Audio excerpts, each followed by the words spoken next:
In part 5, we left off at the beginning of the end. The final events of the sealed environment test are here, with a special battle sim, and Utagawa squad is stepping up to the plate. In the final days, this is where every decision counts. Welcome to the grand finale of the away mission exam review. Just to reiterate, at the time this video was made, there was no volume 29 announcement, so I decided to cover the rest of the exam all at once. From chapter 239 to 255, I'm dishing out the full plate. Of course, if you have enjoyed this content, feel free to support the videos however you deem fit, and thank you very much for making it this far. We begin with picking up with OG Squad and their progress. While Ikuma is struggling to understand the assignment, the rest of the team are making way. We get a really neat soldier with OG, as they can reside on your shoulder and shoot when an opponent is exposed. Small but deadly, and definitely budget friendly, of which I'm sure the top brass will be taking note of as well. Kuruma squad is also navigating slowly, given Yuba's not the greatest gamer. We do get some clarification, however, on how flying units would work. Elevation is something that must be taken into consideration, as those on the ground are going to have a hard time hitting units that take to the sky and vice versa. However, approaching the high ground is a different story. It'll be important to at least have a unit or two that can keep the airspace clear, as penalties aside, flying units cannot be overlooked. Kurai's wisdom is definitely helping the team make way, and will certainly be a huge help in this home stretch. Now Taichi is once again coming in with another useful approach, creating units that cannot be used for the sims, which mind you does go against the rules, but they can be used for support, rescue units, and even a mount for snipers in order to gain ground when pounced upon by an attacker. This is definitely a form of late game investment when it comes to agent contribution, and I really hope to see these utilized in the future from Border. Of course, he still has to go back and make fighting units, but I know for a fact that he earned some serious bonus points for this. Mizukami squad is also making way with the art of deception. They admit that with so many variables unknown, it's better to go a bit more off the rails. Rather than trying to adapt as we go, psych out the teams and use trickery to fool teams with the power of appearance. Mizukami is willing to go along with this now that all of his usual tactics are not in a position to be employed, of which Captain Katagiri and Haruka take note of. This time around, he's willing to follow the flow of teammates rather than run the show, allowing the followers to start acting like leaders. Wakamura squad is also trying their best to figure this out. Hanazaki initially comes up with the strategy of forcing draws, using units that cost-wise would always lead to a draw. However, that still is not enough to essentially gain ground. Hyuse, on the other hand, seems to not write off the strategy completely quite yet. By sharing it with the lower ranking squads, it could help bring down the higher ranking squads and overall shift the narrative. However, Wakamura says no. He opts to not blindside anyone given the help that was lent to them, and is determined to not deliver payback with betrayal. Noble as it is, in the eyes of the S-rank Amo, this is definitely not his favorite play. He argues that Katori's good intentions will go to waste if not all the stops are pulled off. Awashiyama, however, feels that this is a different type of tempo shown by Wakamura. What that may allude to is surely on the horizon, as we still have yet to see that trigger pull. With that being said, the strategy now is to go with flying units. Hyuse's resources are able to not only bring aerial firepower, but durability as well for the anti-air, and by this means would guide people into the palm of their hand. If they know that squads will bring more anti-air on the next day, then simply staying one step ahead will allow Wakamura squad to stay strong. There's a lot of good strategies in motion here, but among all of them, one team that may still have the upper hand is Suwa. As the A ranks gather in the monitor room, day 1 of the special battle sims begin. When I say we have some weird designs, I mean we really have some weird designs. Guess I'm falling right in line with the idea of not being able to imagine what these units can do, but with our POV coming from Wakamura squad this time, we take off into battle. I thought it was cool to see Chika's units give homage to Replica, and was surprising to see her units be in high mobility. Overall, round 1 is a hard fought draw, but Wakamura is feeling this approach. They proceed to win against both Kakizaki and OG squad. A key thing to keep in mind, however, is that while this may work day 1 because everyone is new to this, day 2 will definitely be different because of the flying units penalty. If the enemy chose to flee and wait them out, it would definitely be problematic, as this would be the enemy team using the first idea of guaranteed draws. They keep pace with that in mind against Kitazoe's squad, and this match goes a little harder. Wakamura squad does does get baited by the fake sniper Kitazoe squad has on and instead gets hit hard, but overall this was a draw as well. Things are overall going pretty well until we run into Suwa squad. Now we all expected this, but Wakamura squad takes their first L. There's a big mystery with Suwa squad setup on top of their tactics of sneaky positioning using radar jamming. To be with a 12k point budget, all their units hit hard. It feels as if they skipped out on going with cheap units, but realistically,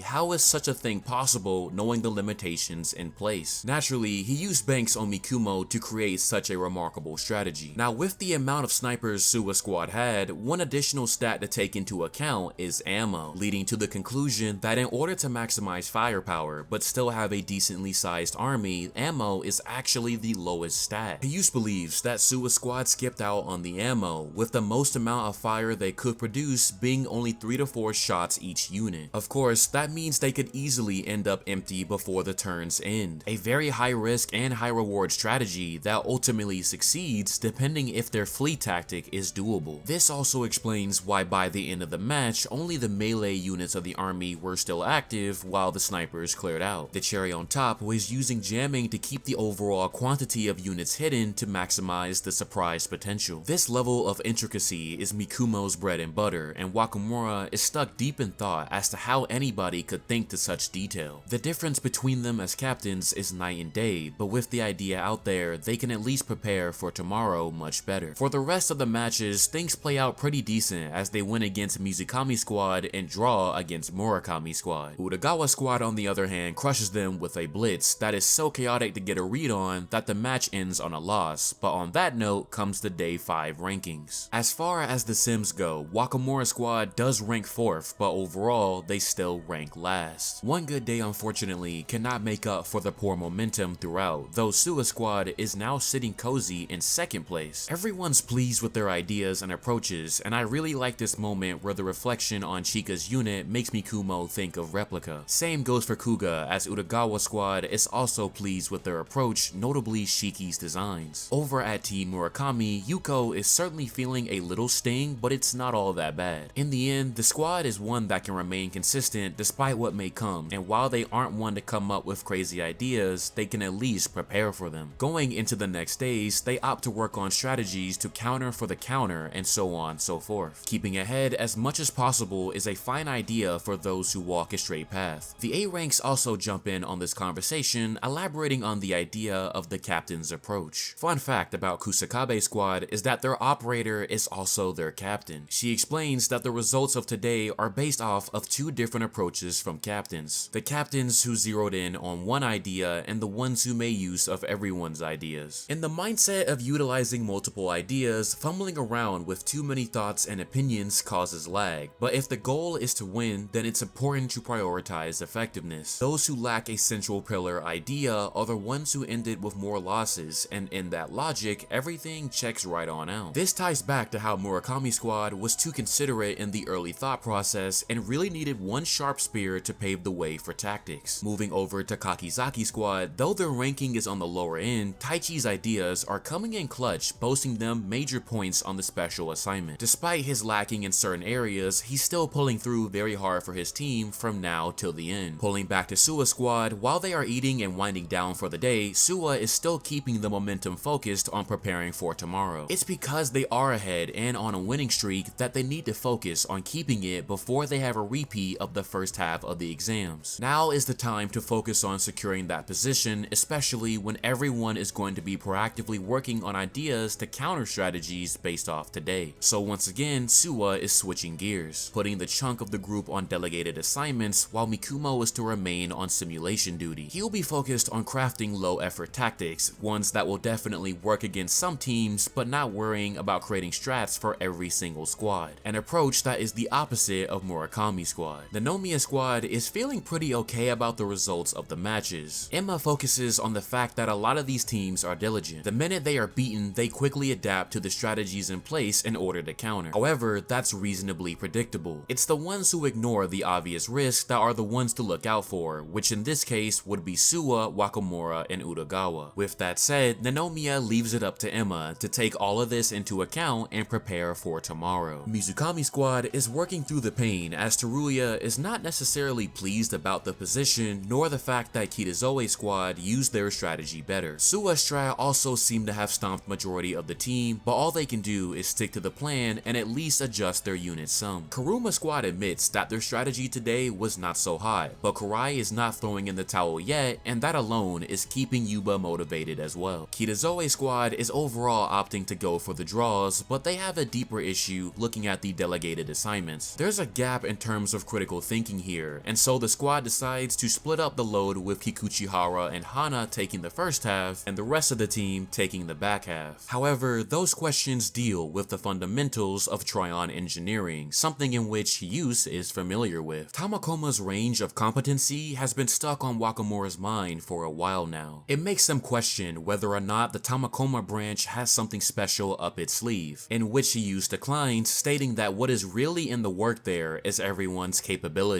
Hearing that term is the final push needed in order for Wakamura to pull that trigger. Ending off chapter 244, he seeks to know, what does Mikumo have that he does not? Now, I actually made an entire video dedicated to just this section of the exam, which I will link in the description below if you want to see my thoughts during that time as well. Now, one of the things that Hyuse is sticking to is the fact that Mikumo does not have natural talent. However, in the span of one Rank War season, he has managed to achieve results that almost nobody would have expected from Tamakoma 2. In terms of results, Tamakoma 2 is no doubt the superior squad. What exactly is Mikumo's strength that has led Tamakoma 2 to claim that superiority, however, is what Wakamura wants to know. He's always felt that Mikumo is like the hardworking Joe that may have slower pace compared to the gifted, but clearly there's a difference. Now, hearing the description of hardworking piqued Hyuse to rebuttal with questioning, what hard work does Wakamura do? Wakamura replies, saying that he trains with Inukai within certain time frames and that overall he's gained shooting skills and the knowledge of the elite, but that is all Hyuse needs to hear. Though he does understand where this convo will go, he doesn't particularly feel inclined to explain. Firstly, he believes Wakamura will not gain much from his explanation. Secondly, out of caution for his mental, he'd rather not do anything that may negatively impact his performance. Finally, it would be much better to consult with Inukai first, given he is his pupil. So later that evening, Hyuse calls up Inukai to talk about all of this and pretty much nails the big points. Inukai's biggest thing was that he wants Wakamura to think for himself. He acknowledges the fact that Wakamura lacks the capacity to really digest advice. He wants him to cultivate his own flower without forcing him to seek out the subjective correct answer. The reason why Inukai has never broken down this methodology is because one day Inukai may not be around to hold his hand anymore. For in combat, that is when one is truly alone. Don't know about you guys, but I definitely got a small red flag here. It's a hell of a realization, and despite it all, this moment, this opportunity is one that Wakamura cannot turn down, and so the conversation continues. To really break this down point by point, we first identify what capability is. Hyuse lays it out clearly as it's something that translates directly to results. Being able to have a net positive on the results means one is capable of great things, and in terms of the rank wars, it's the factor that will bring a squad much closer to victory. Yoshito does mention how sometimes there can be unlucky circumstances, but in real warfare, capability is still very much a thing. What surprised me about chapter 246 was seeing Aftercrater drawn again after it's been so long since we have seen them. Hyuse goes on to mention how every new battle has new triggers and new foes that present themselves as fresh obstacles. Cursing misfortune won't do any good, and it's how one confronts those challenges that show us what true capability is. Rank wars are intended to prepare us for that true battle. Now, with that being established, we come to the question of just how Mikumo does that, in which Hyuse responds that he has no room for failure. Mikumo has always felt the pressure of a deadline. The goal has been clear and defined to make it to the away mission, not just for Chika's sake, but for our neighbors as well. Hyuse also quotes Visa as when one has no deadline, recognizing failures will be difficult because you'll always put them off. It'd be the equivalent of marching in place, something of which Mikumo has never had the luxury of doing. His low Tryon, Chika's inability to shoot people, his weaknesses, he's had to confront all of that head on so that he would never have a repeat of round 4 ever again. It led him down the path of creating an arsenal of high quality ideas. The path that Tamakoma 2 has walked is very different from the average agent, but looking at the composition of people people and their origins, it checks right on out. All of this information is still a little green on Wakamura, as he's still pushing about it a bit too directly. He speaks on wanting to emulate Mikumo because he wants something that'll change him to be better than before, but Hyuse questions whether or not something of the sort even exists. What Wakamura needs to do is cultivate something of his own experience, but even then, his competition will still continue growing. Everybody has different variables that affect the paths that they walk, and that alone makes copying somebody not effective, which does leave Hyuse to suggest another approach, and that is to leave Kotori's squad where the fundamental problem of Wakamura's progression resides. To summarize, while Kotori's squad is in a good position rank-wise, Rokuro's skill as an agent is actually much lower than where he is. This is because Kotori is too competent and practically has been carrying him to where he is now, which, looking at round 5, we can't say it's entirely wrong. Wakamura has gone over a line he should have stopped at, which is made even more apparent when confronting the fact that he was never given the opportunity to learn team fundamentals. He's much weaker than he could have imagined, and in order to truly overcome such a thing, he must know himself and apply himself appropriately. Confront hurdles and obstacles that is more appropriate for his level, and only then will he begin to march forward. All of this information just leads to one final question, and that's what if Wakamura can't even take the first step, in which Hyuse replies to subdivide. If you can't take the first step, then break it down into smaller goals and work towards that in order to truly claim it as a whole. Hearing all of this finally puts into perspective of what Wakamura fears the most, and that's his true level of incompetency. That fear drove him to become frozen in place, and truthfully, I can understand this because nobody in this world wants to feel like they can't do something, and to protect themselves, they will ride in a lie until it catches up to them. Hyuse does make it a point to bring up the bicycle situation and how, unlike everyone in the room, he can't even ride a bike. If something so simple cannot be done by somebody that's so much wiser, and that alone means that there is capability within him. Through subdivision and consistency, he can and will gain confidence, but that choice is ultimately left up to him. I cannot stress enough how brilliant this portion of the exam is from a writing level. I remember hearing how Japanese fans were greatly enjoying this section because of how it can be applied to their daily lives as well, and once again, is another instance of World Trigger at its best. All that's left now is for Wakamura to make that call post the exam. Pulling back to Hisato and Hyuse, Hisato is wondering why Wakamura was chosen for him to be a captain, in which we arrive at him being a possible teacher someday to others. If he can forge and perfect his own approach from the ground up, this is something that can help spearhead the future of Border as we know it. The top brass definitely has some high hopes for him, and hopefully, as Kido said earlier, he one day lives up to those expectations, thus closing the curtains on day 5 and leading us into day 6. Day 6 starts out with the A ranks chiming in like crazy over this conversation. Everybody has something to say, both positive and negative. I'm gonna be honest, this part was like a ton of feedback, so rather than covering every single perspective, let me know which comment from the A rank stuck out to you down below. Switching POV to Kodera squad, they have finally cracked the code on Suwa squad's tricks. Not only about the special sims, but all the way back to their strategy of captains creating squads and operating on their own mini teams. While they won't shift their strategy, they will make use of the mini squad tactic if possible, as they aim for first place still. The rest of the squad kicks off their labor hours game plan as day 6 moves into top gear. Now, as a new element to the day, the total squad budget was increased from 12k to 18k, meaning more units and more ideas to enter the fray. As for the strategy for Suwa squad, they'll pretty much be continuing the same tactic while adding a few additional response units. Their roadblock this time will be defense units that can withstand the snipers. So in order to counter that, they'll be using a new type of unit called a Radman, which focuses on the Vital Strike build. This ability has a set chance for a target to be destroyed instantly, so there's a lot of RNG that can either work out great or render unlucky. Rather than try and chip away at a tank, gambling with an insta-kill ability sounds more beneficial. On top of that, Suwa's units will be getting a bulk, and the one thing that must be taken into account with the new unit is that it won't work on deployed shields. It must be shields connected to the main body. Mikumo predicts that many teams will go for the additional armor because it's cheaper and more reliable, which in theory would make the Vital Strike strike build more reliable. Jamming will also be spaced out as well to create a consistent relay around turns rather than one giant surprise and then burn it out all at once. This way, they keep units hidden longer for more surprise attacks. Fruitful conversation thanks to Mikumo and Suwa squad locks in for the day. Pulling back to the top brass, this time we are joined by Assistant Director Kyoko Sawamura and Chief Engineer Kiriyama. Among all the back and forth, the key takeaway here was that the idea of putting operators in battle will come to fruition in the battle portion. With the logic of avoiding cabin fever and embracing forward thinking, it's going to be very interesting to see how these operators can avoid being liabilities and have active roles. We are also getting ready to drop the final special assignment as the results of the matches are starting to roll in. Overall, Suwa squad strategy has a few flaws, but quite frankly, no team is really perfect at this point. They remain in 4th place as far as sim rankings and are still in 2nd overall. Still looking good, but our special assignment would come silently this time as the door to the pantry will not open. Without food, Tryon will remain low, so obviously this is a must-fix issue. Now personally, this was the least interesting special assignment in my opinion, which is perfectly fine, but the key takeaway here is that teams were split into 3 categories. Break it down, break it if needed, and fix it. Those who were able to take into consideration of the aftermath and cleanup will most likely receive bonus points. Now pulling back to Utagawa squad, those in the monitor room are observing Kuga and Shiki, as Shiki must be on calm nerves before entering the battle portion. We see Kuga finally diving into that, asking why she has a hard time talking to boys, and the response is, well, astral projection? We see Shiki actually has a side effect, which is the first new one since God knows how long. By covering her eye, she is able to manifest a ghostly projection and is able to move around freely. However, there are limitations, like she can't go through walls. She did get in trouble with this as she caught her teacher cheating much younger, which made her reluctant to speak up about it, but Kuga has other ideas in mind. He suggests to her to let the brass know, as this can be very handy in defense missions overall. Mark my words, Shiki's MVP moment is coming, and I'm here for it. In the final hours of day 6, we switch over to Mizukami squad as the captain has his concerns, mainly about losing the top spot given teams have been stockpiling their assignments to earn points later. In order to be sure they don't lose the spot, now they need to lock in on working beyond the standard labor hours, pushing themselves to 1 AM to maintain that lead with working on the other assignments. Like I said, everything matters in this home stretch. Wakamura squad is already making way with points causing some shakeups that the A ranks are taking note of. All of the workarounds by agents in order to see what they could do to secure victory is also a massive test of character. A balance of the inflexible and flexible is the type of border Kido would uphold. We do pull back to the top brass to see them discuss a range of topics from the minor contributions to the overall good performances for people like Taichi. With the special assignment being reviewed and evaluated as well, those who fix the door will be given extra points as the final day of the Sims is upon us. Now this time, Usami is on the microphone to relay key points for the final day, which are as follow. Firstly, labor hours will conclude at 7 PM, but the evaluation from judges will conclude at 6 PM. You can only communicate with other people until 6 PM, and after that, no further contact will be allowed till the second phase. Between 6 and 7 PM, all captains must complete their evaluations. Following that, the final rankings for the exam will be presented at 7:10. At 7:15, we will receive the phase 2 rules and to have laptops open by 7:10. A ranks will also be filled in. Now adding in some survival elements, portable water will be easy to obtain for the duration of phase 2, but no additional food will be provided. Agents are to use containers in the area to store extra food and bring it with them. Gonna be interesting to see what happens when agents cannot get food. Considering not all Tryon hurts a physical body, I wonder if things will get physical at some point. The long-term combat phase will pit all of our current agents against A ranks in the battle phase. My god, we're about to get the Mikumo versus original Tamakoma matchup, or even Katori versus Karasuma. Finally, there is no special assignment and thus concludes our major talking points. Now there is a lot to digest here, but what catches me absolutely off guard is Ikuma's dramatic message requesting food to his squad. I swear him and Toto from JJK might just be on the same level of delusional, but Suwa squad does decide to help out. The rest of chapter 253 is pretty much everyone chipping in until the captain's evaluation. Kodera squad goes for an even split of 100 points for everyone. Kuruma squad gives each other points. Kitazoe gives the majority of points to Some and Kikuchihara, with the rest getting an even 60 split. Nanomiya gives a fat 190 to both Emma and Shika, and the rest a 40 point split. Utagawa gives the attackers the base 150 while giving Urashima 100, Shiki 70, and himself 30. Ko gives the ladies the most points and the fellas an even 50 split. Kakizaki gives the boys each 150 and him and Nono the least. Mizukami gives everyone a clean 125 and keeps himself at 0. Wakamura gives Hyuse and Sasumori the bulk, and Hasoe overall opts out on getting any points. Oji decides to give Tsuji the most points, followed by the ladies and then Ikuma 50. Finally, pulling us into chapter 255, Suwa was going to give all 500 to Mikumo, but Katori wanted her say in the matter. Overall, Mikumo came out high with the 450, while Katori gets none and the rest of the team gets the rest. Come 7 PM and the sealed environment portion is officially over. As for the final rankings, Mizukami squad maintained first and going downward. Kodera in second, Suwa in third, Murakami in fourth, Wakamura in fifth, Kitazoe in sixth, Utagawa in seventh, Nanomiya in eighth, Kuruma in ninth, Kakizaki in 10, and Oji squad in last. Some surprises at the end indeed. Kodera squad is a bit stung, but overall not too shabby, and Mizukami squad is fired up to keep on going. At last, the time has come for phase 2 to begin, as chapter 255 will initiate the rollout of the phase 2 rules. But for now, this will be my stopping point. From all the critical thinking to such a massive effort from Ashihara to use his cast, this is the excellence I expect from this story, and I'm so glad that 10 years later he is still not letting me down. Some key final takeaways from this. We are duking it out against the A ranks, and I have no idea what to expect, but what I can say is that this is going to be Ashihara's biggest effort yet in terms of action. I sincerely hope he takes care of his health, and his team is going to need to be there 110% for him throughout this time. Shiki's new side effect may end up having a massive role down the line in the next phase, and operators overall are about to be in for a heck of a fight. There is going to be a new level of teamwork that we have never seen before in this series, and it is going to be a hell of a time observing how these characters work together. And with that being said, I will be here in the future to review the battle portion no matter how long it takes. I'm excited, and I hope the World Trigger community is too, and will continue to support the series for years to come. With that all being said, will bring me to the end of this video. As always, thank you very much for watching my review series of the exam portion for the away mission selection test. If you have any thoughts or anything you want to share, let me know everything in the comment section down below. In the meantime, I'll be back in the waiting room until we meet again in the battle phase review.